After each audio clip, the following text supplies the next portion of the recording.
What's up guys, Pex12 back with another Pokemon TCG live video. Today getting into a new deck that could potentially make a splash at some point. I'm surprised nobody has been talking about this already. But Terapagos Bouffalant may be back. I'm gonna go through the deck profile, what I personally am playing in this deck, what I think its strengths are, what I think its weaknesses are. It definitely struggles into a few certain matchups, but overall, very, very solid. So, first off, with Pokemon, running pretty simple, but your primary attackers are going to be your Terapagos EX, doing 30 for each of your bench Pokemon. Also, this deck does utilize the ability to attack with Crown Opal, which is very good into the Raging Bolt matchup, as well as the Joltik Box, and just other decks that are attacking with basic Pokemon. Very useful. Otherwise, yeah, you're using that Unified Beatdown for 30 for each of your bench Pokemon. We do play Area 0 as well. Your other big attacker is going to be your Bouffalant EX, doing 100 plus 100 if your opponent's active is an EX.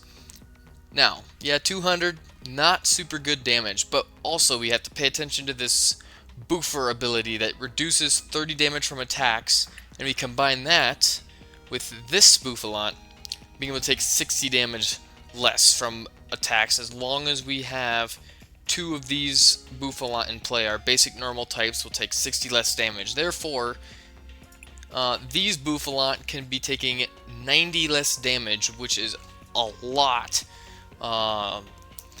They can really shift the tide. Then we're also playing a 3-3 line of the Jewel Seeker Noctowl to help us search out our trainer cards. Just one Latias as a free pivot option for stuff like our Bouffalants or our Terapagos or Rodon, as well as a couple Fan Rotom, just for the consistency of grabbing those Hoothoots and those Bouffalants out of the deck as early as possible. Could also consider running a Ditto in this deck. That would be an option, but I just opted for the extra consistency of just straight 7 different Pokemon, and that is it. Energy is pretty straightforward, just playing 3, and then 4 water energies just to have that 10th energy is just sometimes helpful in certain situations where you might find yourself a little bit short on energy. But let's just get into the trainer cards. So our ace spec of choice is the Hero's Cape, which gives our Bouffalant 320 HP and or Terapagos with 330, and now we're reducing a lot of damage with those other Bouffalants, so having that extra tanky health could really make a difference in certain matchups for sure. Standard playing a couple Vessel, a couple Ultra Ball for Pokemon Search, Glass Trumpet, a couple of those. As long as we have a Terapagos in play, we can grab a couple energies from our discard pile and attach them to our bench normal types. Just a little bit of extra built-in draw engine there, or energy acceleration, excuse me. We are playing a one-off of Turbo Energize to help accelerate some energies. A couple of Cyrano to help us get those Latias, Terapagos, Bouffalant out of the deck. Then we are playing 2 Boss's Orders, 2 Buddy Buddy Poffins to help us search out those Fan Rotoms and the Hoothoots. A couple Pokegear, a couple Night Stretcher, and then 3 Crispin. Crispin is our other mode, and probably our primary mode of energy acceleration, being able to search out for 2 different energy types, putting them into hand, and 1 onto the Pokemon. We are playing 3 Area 0 Underdepths, and then 2 Bravery Charm to help us boost our HP even more if we don't have access to the Hero's Cape. And then 3 Nest Balls to help us search out those basics. Just 1 off of the Hilda just to see to help us search out the Noctowl. If we are for some reason under item lock and don't want to use Ultra Ball, we can use Hilda. As well as 1 off of the EXP share to share energies around the board if necessary. But with that, very solid deck. Could also potentially tech in an air balloon into this deck in case we don't have access to the Latias, or for helping to retreat the Noctowl. But for the most part, this deck has got some pretty solid matchups around the board, but we'll get into a match here and see just how far we can get.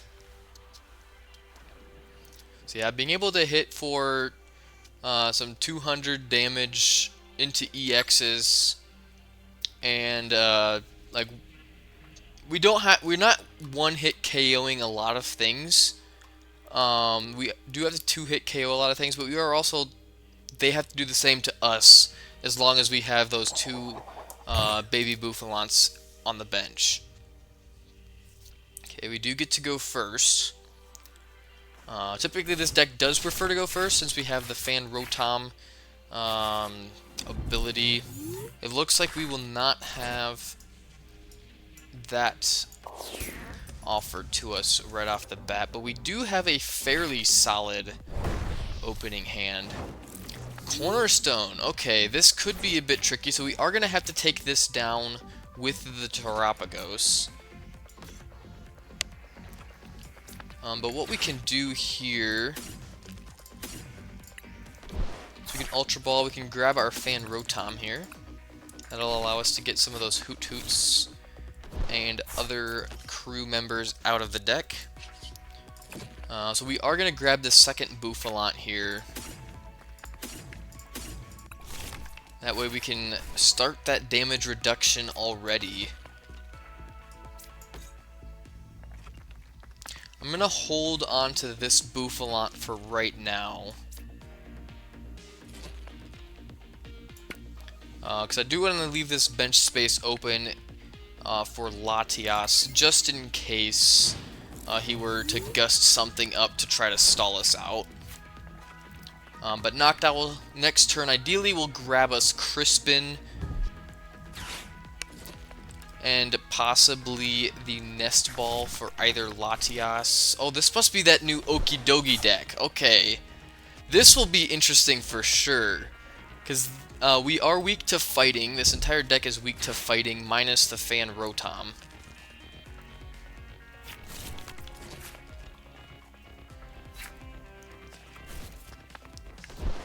And now that Okie Dokie is going to have a lot of HP and be doing a lot of damage. Okay, we do have Earthen Vessel. We do want to be playing Crispin for turn. Could grab Crispin Area 0 here if we really wanted to. I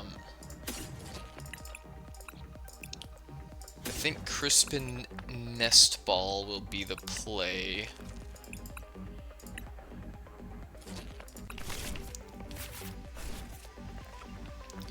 So what we can do is we can Crispin, grab ourselves a couple energies here. We do need to establish another Hoot Hoot if possible. So I think that's what we will Nest Ball for. And actually what we're going to do, I'm going to go ahead and Vessel away this water energy to grab Water and Lightning. We're not going to be able to take out this Cornerstone this turn. Okay, and we do have both of our Noctowls still available, and we have Hilda in hand to search for that Noctowl as well. So yeah, we're not quite going... This Crown Opal is probably going to need to be our primary method of attacking in this matchup, because he's got the basic Okie Dokies that he's probably going to be attacking with. But as long as he doesn't have another energy for retreating and attacking, we should be in a good position, because we will be able to Crown Opal next turn, assuming he does not take a KO on our Terapagos. Okay, it is going to be the retreat. Does he have Crispin? No, but he does have Boss. Okay. That's not ideal. I don't think we play a switch. Super Rod. I mean, Hilda finds Noctowl, but we can't evolve.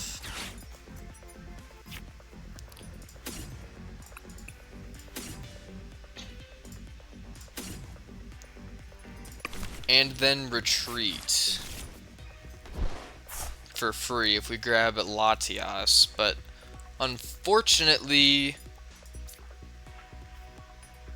yeah, we're just gonna have to evolve here. See, this would be the reason that we would play the air balloon, which is slightly unfortunate, but we can, I suppose we can still, no, because we played Hilda, so we cannot Crispin.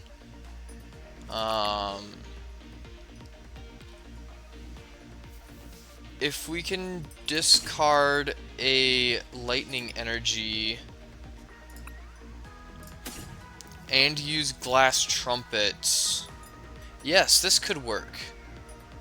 We aren't giving ourselves area 0. But what we can do, we can go ahead and discard that. Just grab a couple more energies. Try to leave 2 of different types in the deck if possible. And what we can do is we can Glass Trumpet, attach to Terapagos, and might as well throw one on the Fan Rotom in case we need to attack with that. Attach to our Noctowl and retreat into the Terapagos. And now we will be able to Crown Opal and prevent him from doing damage to us from basic attacks on this turn. Pretty good turn. We got what we needed. Slightly different way than we wanted. Weren't expecting the boss's orders, but he cannot damage our Terapagos with basic attacks this turn. And he may or may not just concede here. Might just see that writing on the wall. Because that is the other thing with this deck. I mean, yeah, Okie Doki's fighting type, but it's a basic. It cannot damage Terapagos after using that Crown Opal attack. Is that Neo Upper? Well, that's Legacy. Okay. Interesting. So he's not going to let me take a prize card for knocking out his Okie Doki. He's going to get another... Oh, there's the concession. There it is. He sees the writing on the wall. So yeah, although we had weakness disadvantage in that matchup, getting that Crown Opal really helped.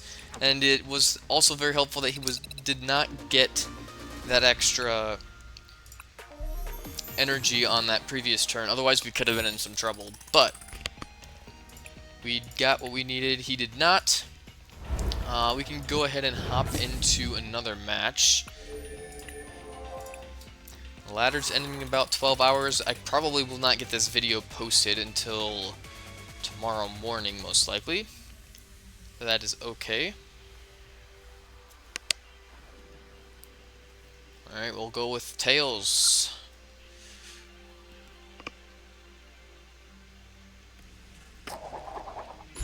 Alright, it is heads, so we do not get to pick. It is a very go second meta, so there's a chance that we can still go first here. Nope. Okay, we will be going second, which isn't miserable, because if we can get... Okay, no Terapagos necessarily, but we could start setting up Bouffalant EX. We do have Serrano, so we can search out our Terapagos and Latias potentially.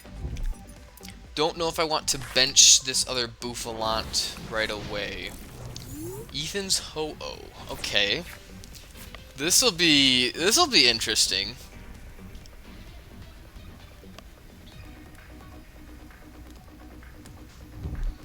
Alright, so what we can do is we can buddy for Fan Rotom into Hoot Hoot. Then we can Fan Call for Noctowl plus 2 of the Bouffalants. We can Serrano for Terapagos and Latias. We could get a full bench. Double Buddy Poffin. Oh boy. Okay, well let's just open with one. Okay, we do have those two. We have Latias, we have Terapagos. We do have a Crispin prize. We do have an... No, we have an Ultra Ball in hand. We have a Pokegear prized. We have a Vessel prized, a Glass Trumpet prized. We have our Hero's Cape. We have both Charms. And we are missing one Water and one Grass energy as well. Alright.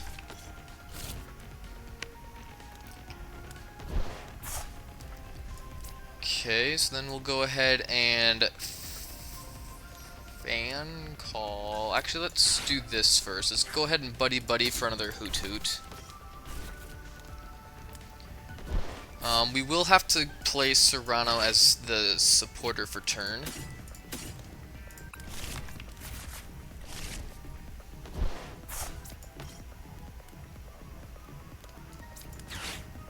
Go ahead and slap Area 0 down and fan call here for our two Bouffalants, as well as a Noctowl.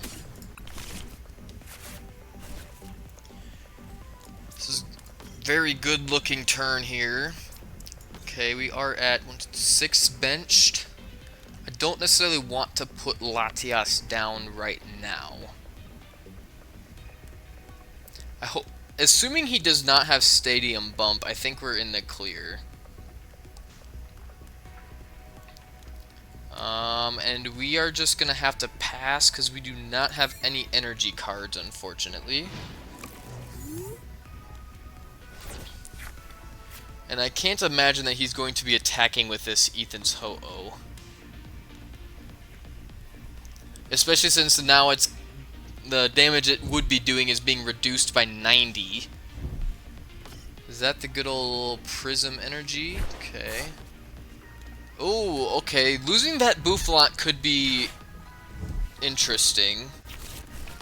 Okay, he is gonna Iono us, so we do lose that Noctowl. Thankfully, we did only have the one in hand. Okay, we do get another one, as well as the Crispin.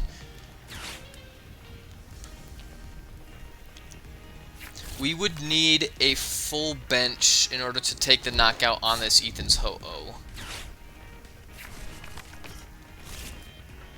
But imagine he retreats into Chi-Yu here. Oh, he's gonna retreat into the Durant, okay.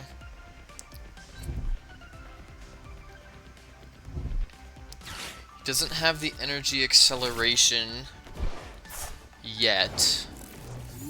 And only 2 cards in hand.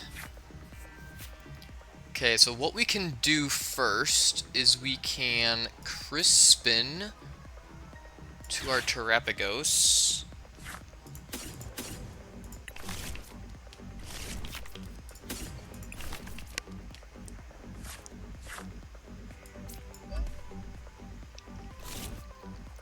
And the ideal, it would be nice to crown Opal here. But I don't think we will be doing that. I probably should have gotten another Terapagos down on the bench instead of benching the third Hoot Hoot, but we will make do.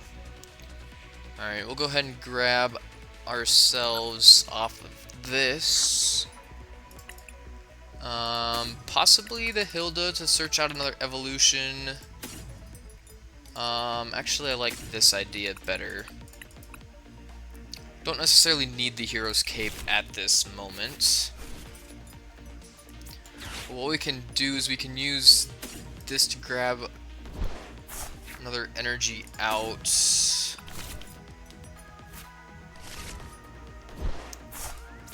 And then we can Glass Trumpet to our Bouffalant.